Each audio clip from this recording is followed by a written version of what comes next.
last year it was depression, honestly. Depression and like low belief in myself, I would say, maybe. Okay.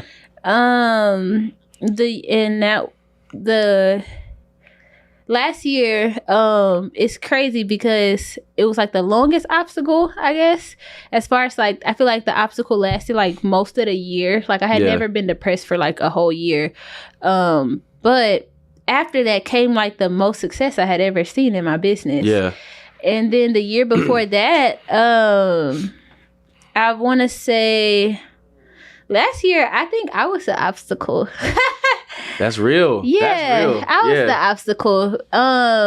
Even if I probably would have faced actual obstacles, but I was the one that got in the way because that year God told me, "Oh, you're gonna have your own fashion show this year. It's gonna be super huge. You're gonna have your own music produced. All of these great things. It's all gonna be paid for." And I was like, "Okay, God, like." That was my second or third year since being saved. And I was like, well, God, he said what was going to happen last year was going to happen, and it happened. So I was like, okay, you said it's going to be paid for. It's going to be paid for. Then 2 months later, Good Morning America reached out and said, hey, we want you to, we found you from this TikTok you did. We want to give you your own fashion show. Everything will be paid for. Whatever you want to do creatively, you can.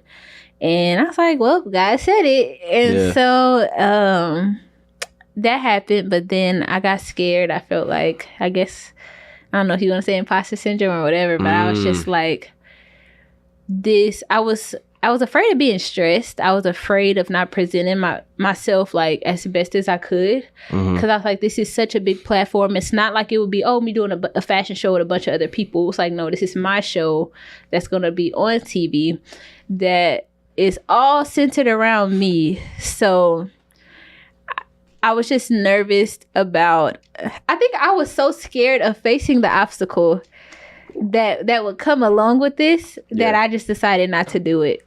And so because of that, I ended up spending the rest of the year not depressed, but more so disappointed because God told you he would do a thing and he did the thing. Yeah. But you decided not to do it. And so, but I think sometimes experiences like that, as much as you don't wish that happened, I still think that it's kind of necessary to let you know you messed this up.